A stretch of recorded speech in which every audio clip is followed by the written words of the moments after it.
Ang pamagat ng babasahin ko ngayon ay Bruhahahaha, Bruhihihihi, ni Maria Corazon Remigio. Maniwala ka o hindi, may kapitbahay ako na bruha. Ang pangalan niya ay Mrs. Magalit. Patay ang buhok niya, mala-alambre ito. Malaki ang butas ng kanyang ilong, matalas siyang tumingin, pero maganda ang kanyang ngipin. Puting-puti at kumikina kung siya'y tumatawa. Bruhahahaha, Bruhihihihi. Humahagalpak ng tawa si Mrs. Magalit noong nanood siya ng mga komedyanteng artista sa plaza. Bruhehehehe! Bruhehehehe!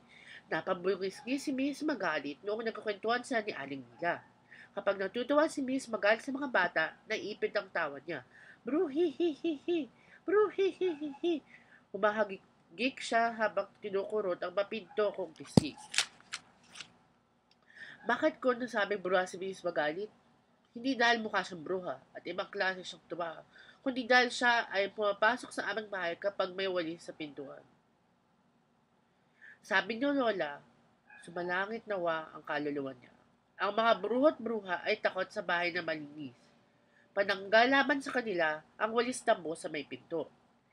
Meron pang dahilan. Kaliwang kamay ang pansubo ni Mrs. Magalit.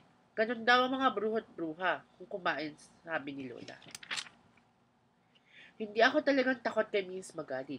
Ayoko siyang makita sa gabi. Kapag malalim na ang gabi at nanonood siya ng TV, nakakakaliabot siyang tumawa. Bruhuhuhuhu, bruhuhuhuhu. Dumadagundong ang malulutong niyang halakhak. Para tuloy nararamdaman kong nanginginig ang lupa. Noong minsan nadapa si Miss Magalit, lumipad ang maputi at makikinang niyang ngipin. Bruhahahaha, bruhehehehe, bruhihihihi, bruhohohoho.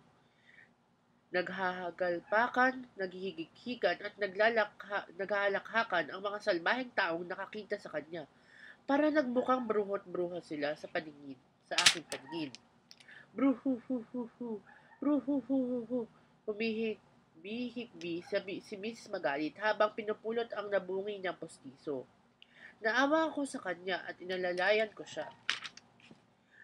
Napadaan kami sa aming bahay at minabuti kong yayain siyang pumasok para makapagpahinga. Nakalimutan kong kalilinis lang ni nanay at naiwan niya ang walis sa may pintuan. Naku, hindi na ako papasok, iha, at marumi ang aking tsinelas. Pinilit ko pa rin siyang pumasok at pumayag naman siya. Laking gulat ko nang hindi siya natakot sa walis. Inalok ko si Miss Magalit ng merienda. Ginamit niya ang kaliwang kamay sa pagsubo ng biskuit. Alam mo, iha, nirarayuma itong kanang kamay ko, kaya hindi ko magamit. Napahiya ako. Maling-mali ang aking akalang bruha si Miss Magalit. At aking napuna na matanda na siya. Maputi na ang mukhang patay niyang buhok. Malaki ang butas ng ilong niya dahil medyo hirap siyang huminga.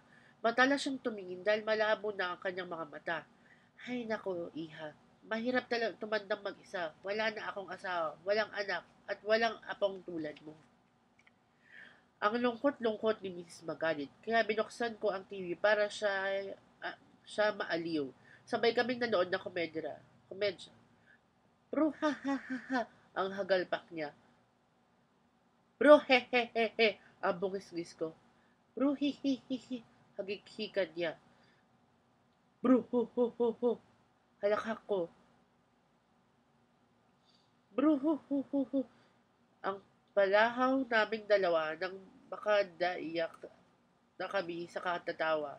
Simula noon, hindi na bruha ang tawag ko kay Miss Magalit, kundi Lola.